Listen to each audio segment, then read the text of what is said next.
Hello everyone, વાત કરીએ આપણે વનસ્પતિ વૃદ્ધિ નિયામકોની દેહધાર્મિક અસરો. લાસ્ટ લેક્ચરમાં આપણે થોડી ઘણી વાત એવી કરી હતી કે વનસ્પતિ વૃદ્ધિ નિયામકોના બે પ્રકાર હોય છે, વૃદ્ધિ પ્રેરક અને વૃદ્ધિ અવરોધક. આવા હવે આપણે એની દેહધાર્મિક અસરો એટલે વનસ્પતિ દેહ પર આ વૃદ્ધિ નિયામકોની શું અસર થાય છે, વનસ્પતિ દેહ પર આ વૃદ્ધિ નિયામકોની શું અસર થાય છે એ આપણે જોવાનું છે. રાઈટ. પહેલાં વાત કરીએ આપણે ઓક્સિનની. તો ઓક્સિન સૌપ્રથમ મનુષ્યના મૂત્રમાંથી અલગીકરણ કરવામાં આવ્યો છે વનસ્પતિ અંતઃસ્ત્રાવ, અને મળ્યો ક્યાંથી? સૌપ્રથમ મનુષ્યના મૂત્રમાંથી. તો બેટા તમે સમજો, એક વાત સમજો તમે કે માનવ મૂત્રમાંથી કઈ રીતે મળે.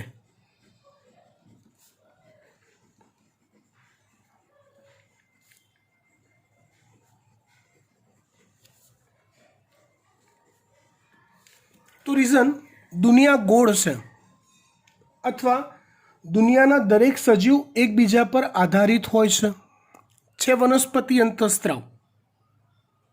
પણ એ વનસ્પતિનો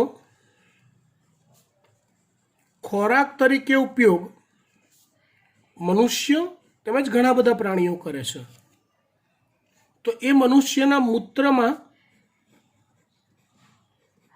તે આકસ્મિક રીતે મળી શકે, એમાં કશું ખોટું નથી.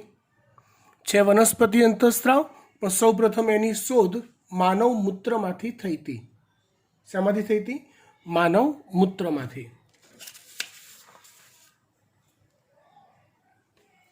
વનસ્પતિ માટે IAA એટલે કે ઇન્ડોલ એસિટિક એસિડ સ્વરૂપે મળી આવે છે.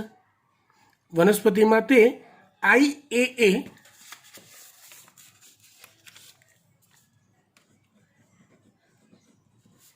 એટલે કે ઇન્ડોલ એસિટિક એસિડ સ્વરૂપમાં મળી આવે છે. તે સિવાય કેટલાક ઓક્સિન વનસ્પતિમાંથી મેળવાય છે. મતલબ કે જો એક વાત સમજો, ઓક્સિન એક જૂથનું નામ છે. ઓક્સિન એક જૂથનું નામ છે. એ જૂથમાં ઘણા બધા અંતઃસ્ત્રાવો હોય કે જે બધાને ઓક્સિન્સ કહેવાય. એ પૈકીનો એક છે ઇન્ડોલ એસિટિક એસિડ. તે સિવાય કેટલાક ઓક્સિન વનસ્પતિમાંથી મેળવાય છે. એટલે બીજા બી એવા રસાયણો છે કે જે ઓક્સિન ગ્રુપમાં આવેલા છે એમ. અને કેટલાક કૃત્રિમ રીતે સંશ્લેષિત કરવામાં આવ્યા છે. એટલે મનુષ્ય દ્વારા પણ કેટલાક ઓક્સિન કૃત્રિમ રીતે મેળવાયેલા છે.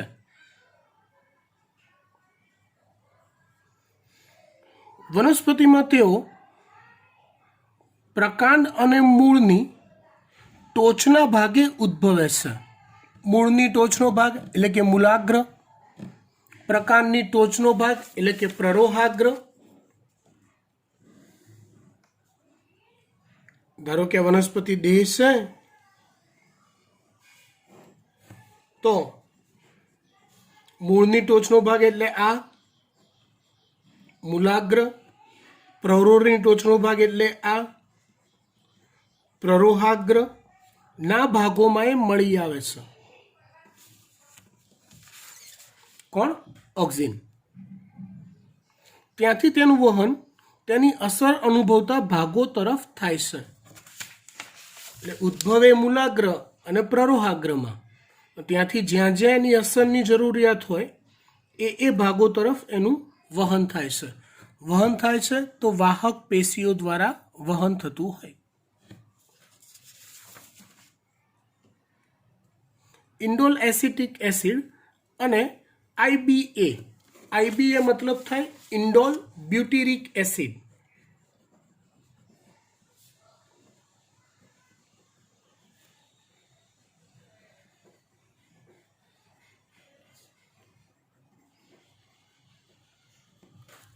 IBA means indole butyric acid। तो IAA અને IBA इंडोल ब्यूटेरिक एसिड वनस्पतिमांथी अलग करी शकाय छे। टूंकमां आ बंने कुदरती ऑक्सिन छे एवुं कहेवाय। NAA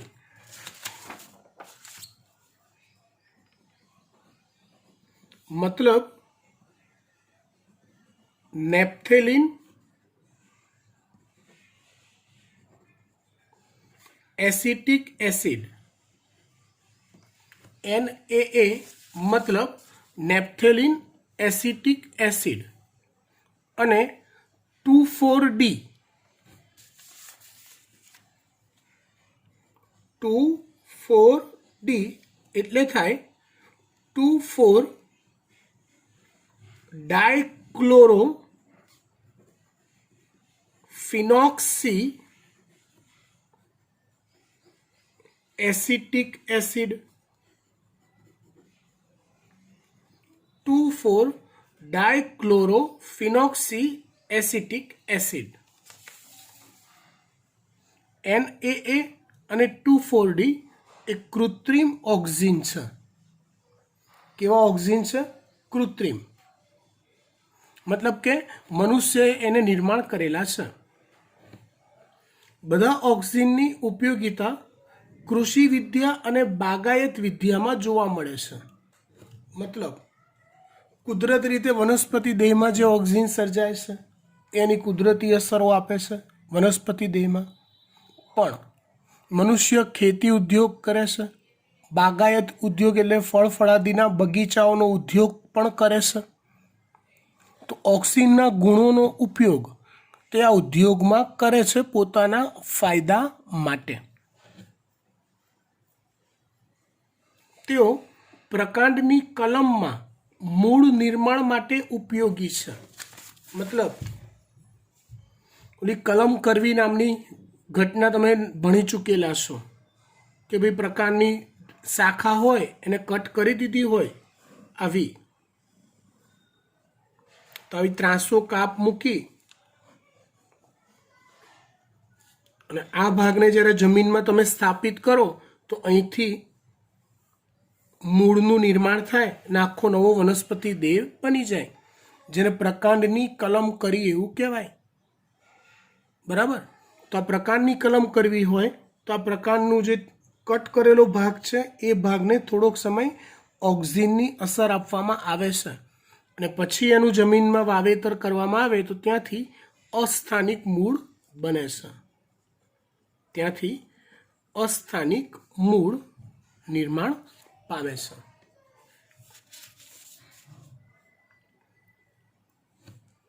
જેનો ઉપયોગ વનસ્પતિમાં પ્રસર્જન માટે થાય છે। મેં આખો અર્થ લખ્યો છે, પ્રજનનથી થતું સર્જન। પ્રસર્જન એટલે શું થાય?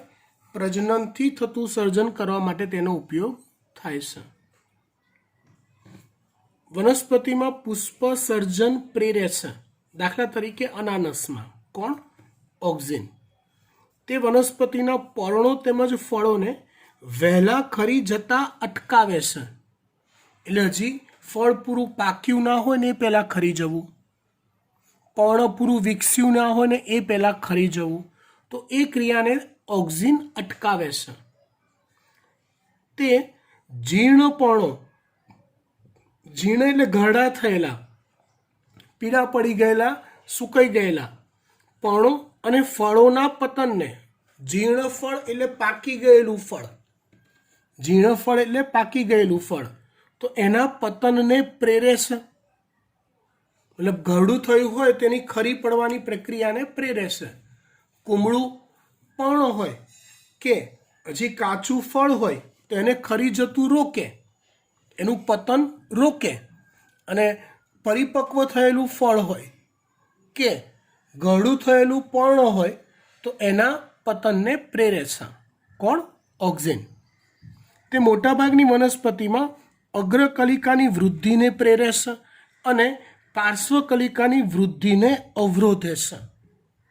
આ ઘટનાને અગ્રીય પ્રભાવિતતા કહે છે. આ વાત સમજાવું તમને. જો આ ધારો કે વનસ્પતિ દેહ છે, સમજો. હવે એમાંથી આ પર્ણો બને, પર્ણોની કક્ષ કલિકામાંથી શાખાઓ બને. આ વિશે તમને પૂરું જ્ઞાન છે. એમાંથી શાખાઓ બનતી હોય તો ઓક્સિન જે છે ને એ અગ્રકલિકાની વધારે વૃદ્ધિ પ્રેરે.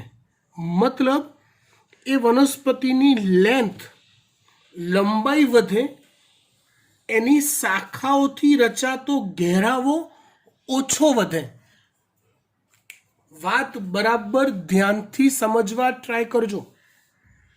એટલે તમે નોર્મલી કોઈ વનસ્પતિ જુઓ ને તો એની લેન્થ, એની હાઈટ વધુ વધી હોય, એની શાખાઓથી એનો ફેલાવો થયો હોય એના કરતાં તમે માપપટ્ટીથી માપી લો તો લંબાઈ વધુ હશે એની શાખાઓનો ફેલાવો થયા કરતાં, જેને અગ્રીય પ્રભાવિતતા કહેવાય. શું કહેવાય? અગ્રીય પ્રભાવિતતા કહેવાય એને. ખબર પડી વાત? હવે ઘણીવાર એવું થાય કે કુંડામાં કોઈ છોડને ઉગાડવું હોય, સમજો, કુંડામાં કોઈ છોડને ઉગાડવું હોય અને છોડને મોટું બી કરવું હોય, ગ્રોથ બી સારો જોઈતો હોય, પણ કુંડું એક લિમિટેશન ધરાવે છે. કેમ કે જો લંબાઈ આમ વધતી હોય તો મૂળ બી આમ જમીનમાં એટલા ઊંડા ઉતરવા જોઈએ. લંબાઈ જો આમ વધતી હોય તો મૂળ પણ જમીનમાં એટલા ઊંડા ઉતરવા જોઈએ. હા કે ના? હા. હવે કુંડું છે તેની તો એક લિમિટેશન છે, એનાથી વધારે ઊંડું ઉતરવાની જગ્યા જ નથી. તો કુંડામાં કોઈ વનસ્પતિને ઉગાડવી હોય વધારે સારી રીતે તો એની આ જે અગ્રકલિકાનો ભાગ છે ને, આ ભાગ એને કટ કરી દેવાય છે, કાપી નંખાય છે. એટલે અગ્રકલિકાનો ભાગ કાપી નાખો એટલે અગ્રકલિકા નાશ પામે, ઓક્સિનની અસર ઓછી થઈ જાય. આથી પાર્શ્વકલિકાઓ વધુ વિકસે. આમ ઘેરાવો વધુ થાય, લેન્થ બહુ ના વધે. અને આમ ઘેરાવો વધુ થાય એટલે મૂળને બહુ ઊંડા ઉતરવાની જરૂર પડે નહીં. સમજ પડી ગઈ વાત? ડન. તે મોટાભાગની વનસ્પતિમાં અગ્રકલિકાની વૃદ્ધિને પ્રેરે છે અને પાર્શ્વકલિકાઓની એટલે કે શાખાઓની વૃદ્ધિને અવરોધે છે. આ ઘટનાને અગ્રીય પ્રભાવિતતા કહે છે. પ્રરોના અગ્રસ્થ ભાગને કાપીને, મેં હમણાં સમજાવ્યું એ, કાપીને દૂર કરવાથી સામાન્યતઃ પાર્શ્વકલિકાઓની વૃદ્ધિ પ્રેરાય છે, શાખાઓ વધુ વિકસે છે. આ બાબતનો વ્યાપક ઉપયોગ ચાના બગીચામાં રોપાનું ભૂમિમાં આરોપણ કરતી વખતે, મતલબ ચાના બગીચામાં રોપા જે આરોપણ થાય એ વધુ ફેલાય. કેમ કે ચામાં ઉપયોગ આવે છે પત્તી, અને એની લેન્થ બહુ લાંબી થઈ હોય તો પત્તી તોડવામાં તકલીફ પડે. એ ના પડે એના માટેનો ઘેરાવ વધારવા માટે આ વસ્તુ એમાં કરાય છે. તેમજ વાડ બનાવવામાં ઉપયોગી છે. વાડ એટલે શું? તો કે ખેતરની ફરતે બનાવવામાં આવતી બોર્ડર. એ કાંટાળા તારની વાડ બી હોય કે પછી વનસ્પતિઓ ઉગાડીને પણ આવી એક કૃત્રિમ વાડ બનાવી શકાય, બોર્ડર બનાવી શકાય. તો એમાં જેટલી વનસ્પતિ વધુ ઘેરાયેલી હોય એટલું વધુ ફાયદો થાય. મતલબ અહીંયા વાડ બનાવવામાં પણ લેન્થની જરૂર નથી, વનસ્પતિનો શાખાઓથી ફેલાવો વધુ થાય એ જરૂરી છે. તો એના માટે પણ આ પ્રોસેસ ઉપયોગમાં આવે છે. કઈ? અગ્રકલિકાને કાપવાની. એટલે અગ્રીય કલિકાની પ્રભાવિતતા દૂર કરીને શાખાઓનો વિકાસ વધુ થાય એ પદ્ધતિની.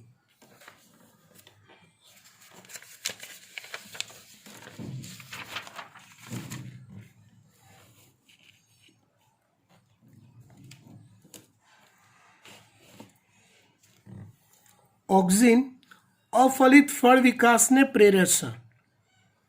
ઓક્ઝિન અફલિત ફળ વિકાસને પ્રેરે છે, મતલબ ફલન ક્રિયા થયા વગર ફળ નિર્માણને પ્રેરે છે. એટલે કે બીજ વગરના ફળ બને એ ક્રિયાને પ્રેરે છે. આવું ટામેટામાં કરી શકાય છે. ઓક્ઝિન એ તૃણનાશક તરીકે વર્તે છે. તૃણ એટલે ઘાસ, અથવા અહીંયા એવું સમજો કે નીંદણ. વધારાની વનસ્પતિ જેનો પાક તમે લીધો હોય એ સિવાયની વધારાની વનસ્પતિ હોય એને તૃણ અથવા નીંદણ કહેવાય. તે તૃણનાશક તરીકે ઉપયોગી છે. 2,4-D આગળ જોયું એ 2,4-ડાયક્લોરોફિનોક્સી એસિટિક એસિડ. 2,4-D દ્વિદળી નીંદણનો નાશ કરે છે, પરંતુ પરિપક્વ એકદળી વનસ્પતિ પર તેની અસર થતી નથી. આનો અર્થ સમજો.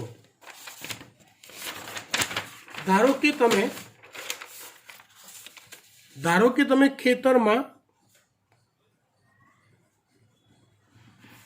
એકદળી વનસ્પતિનો પાક લીધો છે અને આજુબાજુ દ્વિદળીનું નીંદણ છે, વધારાની વનસ્પતિ છે.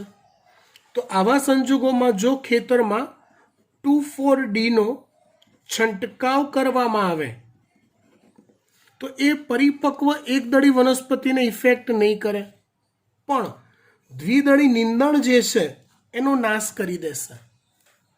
દ્વિદળી નીંદણનો એ નાશ કરી દેશે. કોણ? 2,4-D.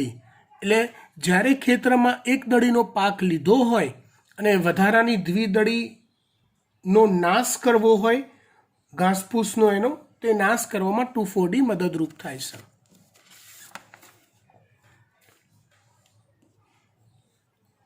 આ ગુણનો ઉપયોગ માળીઓ દ્વારા નીંદણવિહીન લોન તૈયાર કરવામાં થાય છે. લોન એટલે ઘાસ, જે એકદળી વનસ્પતિ છે. બિનજરૂરી વધારાની કોઈ પેદાશ વગરનું પ્યોર લોન અથવા બગીચો પરફેક્ટ એક સરખી લોનવાળો બને એના માટે 2,4-Dનો ઉપયોગ થતો હોય છે. ઓક્ઝિન જલવાહકના વિભેદનનું નિયંત્રણ કરવામાં અને કોષ વિભાજનમાં પણ ઉપયોગી છે. એટલે જલવાહક પેશીનું વિભેદન એટલે જલવાહક પેશીનું નિર્માણ.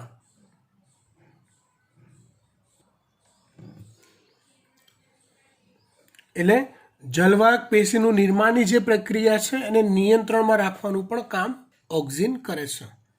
કોષ વિભાજનની પ્રક્રિયામાં પણ તે ઉપયોગી છે.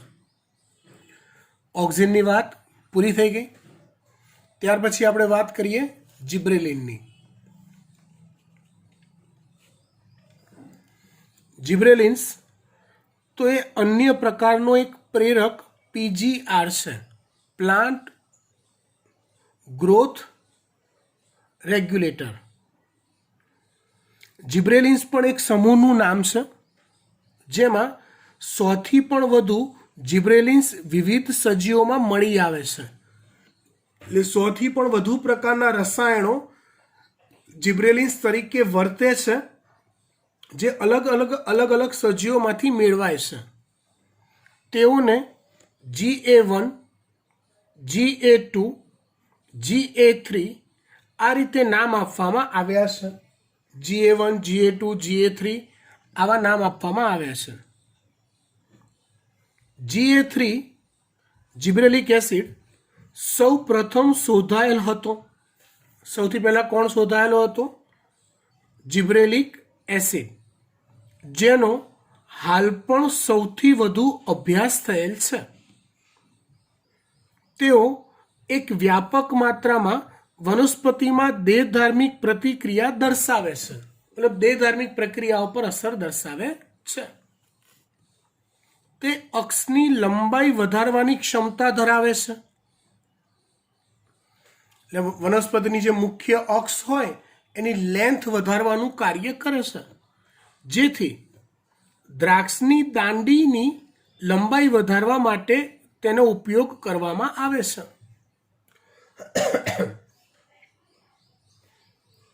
સફરજન જેવા ફળોની લંબાઈ તેમજ આકારમાં યોગ્ય સુધારો કરવામાં પણ ઉપયોગી છે. કોણ? જિબ્રેલિન.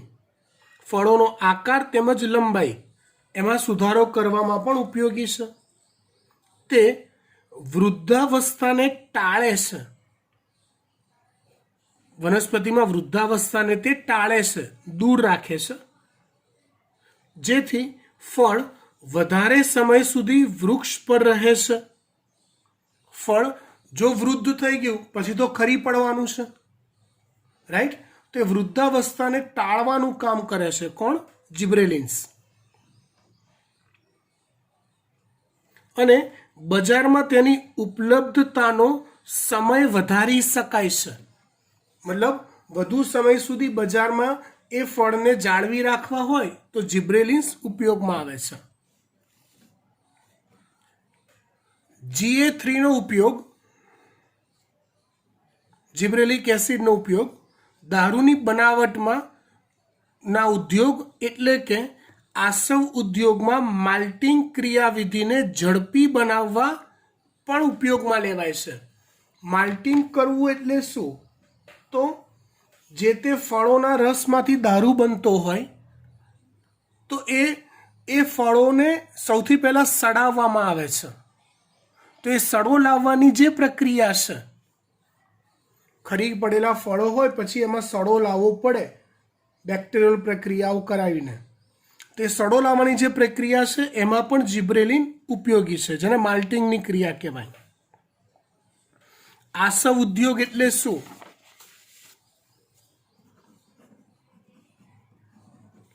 આસવ ઉદ્યોગ એટલે શું? તો કે ખાસ કરીને શેરડી અથવા સુગર ધરાવતા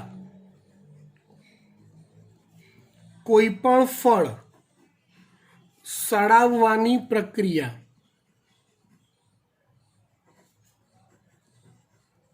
કે જેમાંથી પછી તમને ખ્યાલ છે અજારક શ્વસન કરાવો તમે ગ્લુકોઝનું કે શર્કરાનું, તો અજારક શ્વસનથી ઇથેનોલ બને. એ સડાવવાની પ્રક્રિયા થાય એટલે ઇથેનોલ બને અજારક શ્વસન થઈને, જેને દારૂ બન્યો એમ કહેવાય.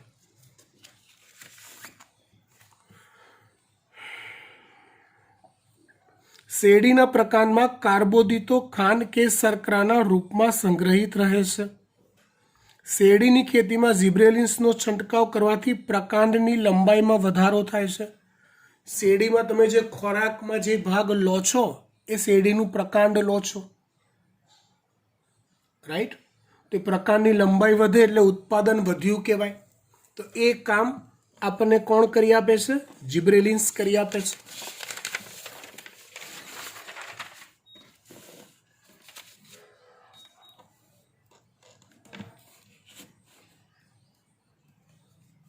આ પ્રકારે 20 ટન પ્રતિ એકર વધારે ઉત્પાદન પ્રાપ્ત કરી શકાય છે. જો શેરડીના ખેતરોમાં તમે જિબ્રેલિન્સનો છંટકાવ કરો તો આશરે પ્રતિ એકર 20 ટન જેટલું વધુ ઉત્પાદન મેળવી શકાય છે.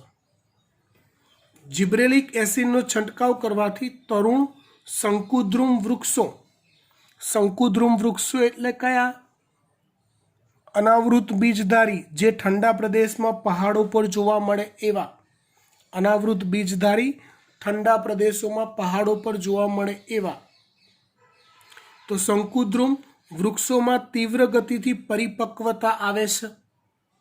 આમ વહેલા બીજ ઉત્પાદન થાય છે. એટલે ઝડપી બીજ ઉત્પાદન શંકુદ્રુમમાં કરી શકાય. કોની મદદથી? જિબ્રેલિક એસિડની મદદથી. જિબ્રેલિન્સ દ્વારા બીટ, કોબીજ તેમજ અન્ય ગુલાબ જેવી પ્રકૃતિ ધરાવતી વનસ્પતિઓમાં બોલ્ટિંગ પ્રક્રિયામાં પણ વધારો કરે છે. બોલ્ટિંગ પ્રક્રિયા એટલે શું? તો બીટ, કોબીજ જેવી વનસ્પતિઓમાં બોલ્ટિંગ કરવું એટલે વધુ ને વધુ ઉત્પાદનની પ્રાપ્તિ થવી. તો એ પ્રક્રિયામાં પણ વધારો થાય છે. લિંગી પ્રજનનનો દર વધવો, વધુ પુષ્પ સર્જન થવાના લીધે, તો એ પ્રક્રિયા પણ જિબ્રેલિન્સ દ્વારા થાય છે. બરાબર? આટલે સુધી આપણે રાખીએ છીએ. આમ તો આખું ટૉપિક પૂરો થઈ જાત, પણ તમને લોકોને વિડીયો જોવાનો ટાઈમ ઓછો મળે છે, એટલે લેક્ચર આપણે આજે ટૂંકો રાખીએ છીએ. બાય.